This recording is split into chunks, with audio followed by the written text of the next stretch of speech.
queridos. Domingo passado vimos que o problema dessas pessoas a quem Tiago escreve é que elas estavam a buscar satisfação que as suas almas ansiavam na fonte errada. Elas buscavam nos bens materiais, buscavam nos prazeres do mundo, como o vazio que todo ser humano tem dentro de si é do tamanho de Deus e, portanto, só pode ser preenchido pelo próprio Deus. E Tiago então lhes diz que o remédio e a cura para a insatisfação e o vazio que sentiam dentro de si era buscar na fonte certa, e a fonte certa era Deus.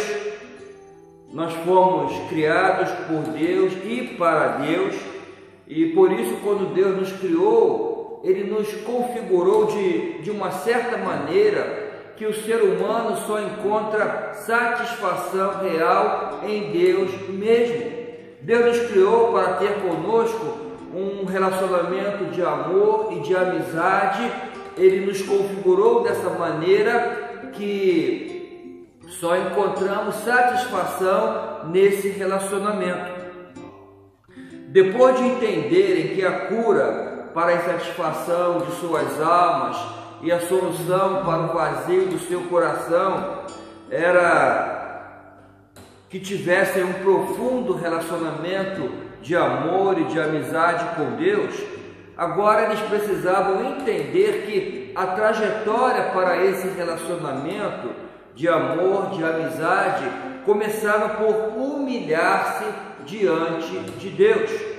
Então Tiago lhes diz no versículo 6: mas Ele nos concede graça maior. Por isso diz a Escritura: Deus se opõe aos orgulhosos, mas concede graça aos humildes. Deus tem algo bem maior para dar-nos do que o mundo oferece com a sua amizade, a própria amizade de Deus. Essa é a graça maior a que Tiago se refere. Deus nos concede a sua amizade. A humildade é um importante passo no caminho para a amizade com Deus. Há dois aspectos da humildade sincera que eu quero considerar com os irmãos. Primeiro, tal humildade deve manifestar-se mediante uma vida de submissão a Deus. O versículo 7 diz assim: portanto, submetam-se a Deus. Quando nos submetemos a Deus, nós reconhecemos sua soberania, nós reconhecemos seus direitos sobre a nossa vida, nós dizemos que queremos que seja Ele quem governe a nossa vida, nós entregamos a Ele o comando, a direção, os direitos sobre tudo o que somos, sobre tudo o que temos. Mas o homem que é orgulhoso, ele tem dificuldades em fazer isso. Ele quer ser o Senhor da sua própria vida, ele quer ser o seu governante, ele quer ser o seu Deus. Sujeição a Deus significa resistência ao diabo. No versículo 7, Tiago diz: submetam-se a Deus, resistam ao diabo e ele fugirá de vocês. Isso é simples de entender. Nessa questão de submissão a Deus, é preciso resistir o diabo, porque o trabalho do diabo é exatamente fazer com que nós desobedeçamos a Deus. Observe que a Bíblia diz para resistir. Não é para discutir, não é para dialogar, mas é para resistir. Os irmãos lembram do que Eva fez no jardim do Éden? O erro de Eva foi dialogar com o diabo, foi querer argumentar com o diabo, e aí começou a sua derrota. Ela tinha uma palavra de Deus. A palavra de Deus era: não coma o fruto. Não devia permitir diálogo, não devia permitir discussão sobre esse tema. O tema era claro: não coma do fruto. Ela devia dizer para a serpente: eu não vou comer do fruto porque Deus mandou, e ponto final. mas não, ela começou a dialogar, começou a conversar, começou a discutir e foi derrotada por Satanás. Então nós devemos resistir, dizer não categoricamente ao diabo, não dê a ele oportunidade de argumentar, não cedam um espaço, por menor que seja, ao diabo. E se nós fazemos isso, a garantia dada pela palavra de Deus é que ele fugirá de vocês, como ele fugiu de Jesus no deserto. Jesus não discutiu, não argumentou, não dialogou, ele respondeu com a palavra de Deus e pronto. Aquilo que ele sabia que era certo, aquilo que estava escrito. Então Jesus dizia, está escrito, e ponto. Então o primeiro aspecto de uma humildade sincera, necessária para que nos aproximemos de Deus, é que tal humildade deve manifestar-se mediante uma vida de submissão a Deus e resistência ao diabo.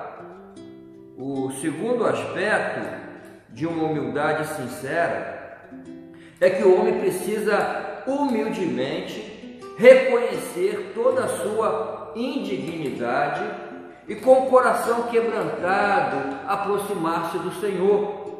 Versículo 8 e versículo 9 diz assim: chegai-vos a Deus e Ele se chegará a vós. Limpai as mãos, pecadores, e vós de duplo ânimo purificai o coração. Senti as vossas misérias e lamentai e chorai. Converta-se o vosso riso em pranto e o vosso gozo em tristeza. Aqui Tiago está a dizer que Deus deseja que nos aproximemos dele e que depende de nós definir o quanto vamos estar perto de Deus. Porém, Tiago diz que havia um passo importante que essas pessoas precisavam dar para que pudessem achegar-se a Deus, para que pudessem aproximar-se de Deus, e esse passo chama-se quebrantamento de coração e arrependimento sincero. Apesar de serem crentes, havia naquelas pessoas pecados que precisavam ser abandonados. O pecado, ele separa o homem de Deus. A Bíblia diz que Deus é tão puro de olhos que não pode ver o pecado. Por isso, para aproximar-se de Deus, precisavam arrepender-se sinceramente de seus pecados. Todo arrependimento sincero deve ter como resultado profunda tristeza pelo pecado cometido e abandono do pecado. Essas duas coisas precisavam ser vistas nas pessoas a quem Tiago escreve. Por isso ele diz: limpai as mãos, pecadores, e vós de duplo ânimo purificai o coração. Limpar as mãos e purificar o coração significa retirar da vida de uma pessoa toda a prática do pecado e também todo o pensamento. Porque muitas vezes a pessoa deixa de praticar o pecado, mas continua a pensar no pecado. E Jesus disse que só em pensar já estamos a pecar. Então, em outras palavras, o que Tiago está a dizer é o seguinte: parem de pecar, parem de fazer o que estão a fazer, abandonem o pecado que estão a praticar e não pensem mais nele. No arrependimento sincero, a pessoa reconhece todo o erro do pecado, toda a miséria do pecado, então ela deve entristecer-se, lamentar e chorar pelo pecado cometido. Versículo 9: senti as vossas misérias e lamentai e chorai, convertam-se o vosso riso em pranto e o vosso gozo em tristeza. Alguém já disse que em nossas igrejas atualmente há muito riso e pouco choro.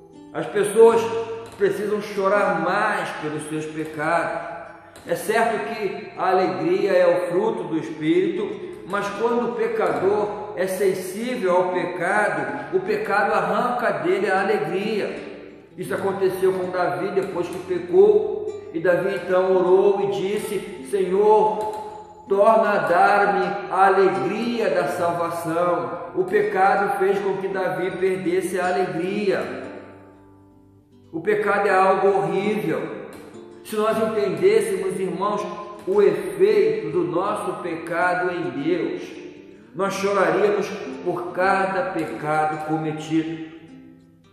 Talvez nunca tenhas ouvido isso, mas o teu pecado dói em Deus. Você sabia que o teu pecado dói em Deus? A Bíblia diz que não devemos entristecer o Espírito de Deus. Cada vez que pecamos, nós causamos profunda tristeza em Deus. É um mistério que não sabemos explicar como Deus, sendo Deus, pode ser afetado pelos nossos pecados, mas Ele é. O fato é que Deus, por meio do Espírito Santo, Ele veio morar dentro de nós. Se és crente, o Espírito Santo mora dentro de ti. O seu relacionamento conosco é de um esposo apaixonado que sofre com a infidelidade de sua esposa. Deus deliberadamente se colocou numa posição em que é perfeitamente possível entristecê-lo, desapontá-lo, contristá-lo. Se pensamos que os nossos pecados não causam efeitos no coração de Deus, mas apenas fazem com que percamos pontos diante dele, nós estamos totalmente errados, equivocados. Nós podemos alegrar o coração de Deus, como também podemos entristecê-lo. Tudo depende do nosso comportamento, do nosso procedimento. Irmãos, prestem atenção ao lamento de Deus por causa do pecado de Israel no livro do profeta Jeremias, Jeremias capítulo 8, versículo 18. Ó, se eu pudesse consolar-me na minha tristeza, o meu coração se desfalece em mim, porque me provocam a ira com as suas imagens de escultura, com vaidades estranhas. Preste atenção, irmãos, no lamento de Deus. Ó, se eu pudesse consolar-me na minha tristeza, o meu coração desfalece em mim. Conseguem ver o coração desfalecido de Deus por causa da infidelidade de Israel? Aqui não temos pura figura de retórica, não, porque tudo que há em Deus é real e a sua tristeza causada por nossos pecados é real. Deus estava profundamente triste por causa dos pecados de Israel e Ele também se entristece por causa dos nossos pecados. Então, o conhecimento de que nossos pecados causam dor e profunda tristeza no coração de Deus deve ser suficiente, irmãos, para fazer-nos lamentar, chorar e desejar abandonar completamente todo o pecado.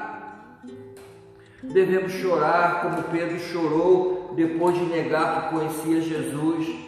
Chorar como Davi chorou depois de ter sido confrontado pelo profeta.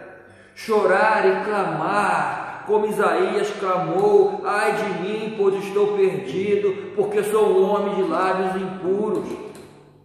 Devemos sentir nossas misérias como o apóstolo Paulo sentiu, ao perceber que o bem que ele queria fazer, ele não conseguia fazer, mas o mal que ele não queria estava sempre diante dele. Então ele exclamou: miserável homem que eu sou, quem me livrará do corpo desta morte?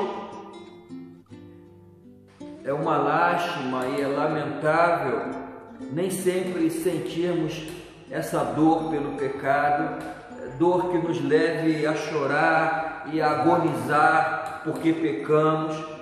Por isso, há crentes que vivem a repetir os mesmos pecados, a fazer as mesmas coisas, não têm sensibilidade, não conseguem escutar o gemido do Espírito Santo por cada pecado que cometem. Queres ter uma vida realmente satisfeita e feliz? Isso somente será possível se colocares o teu deleite, o teu prazer, a tua alegria em Deus. Para isso precisas viver na dimensão do amor de Deus, isto é, precisas de um profundo relacionamento de amor, de amizade com Deus, precisas viver em íntima comunhão com o Senhor. Preste atenção no que vou te dizer.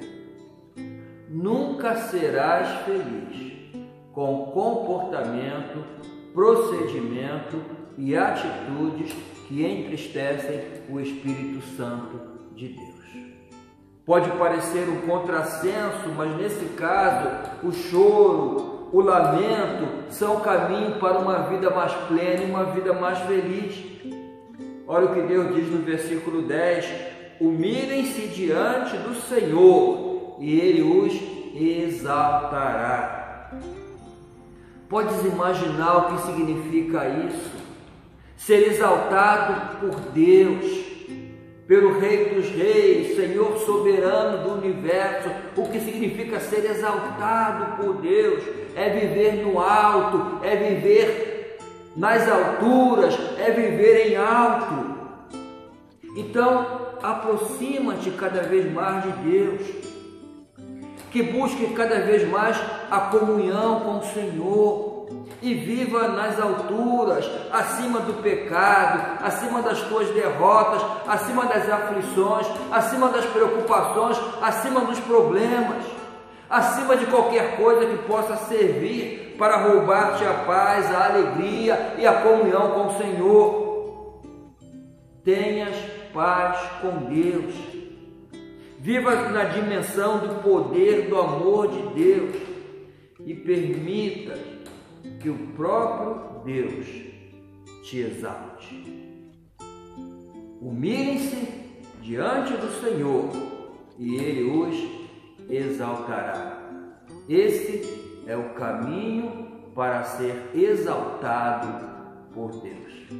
Que o Senhor nos abençoe, nos dê esse espírito de humildade, nos conceda sensibilidade em relação ao pecado, que não vivamos a entristecer o Espírito Santo, mas pelo contrário, que possamos aproximar-nos cada vez mais do Senhor com humildade e com certeza Ele vai nos exaltar. Amém.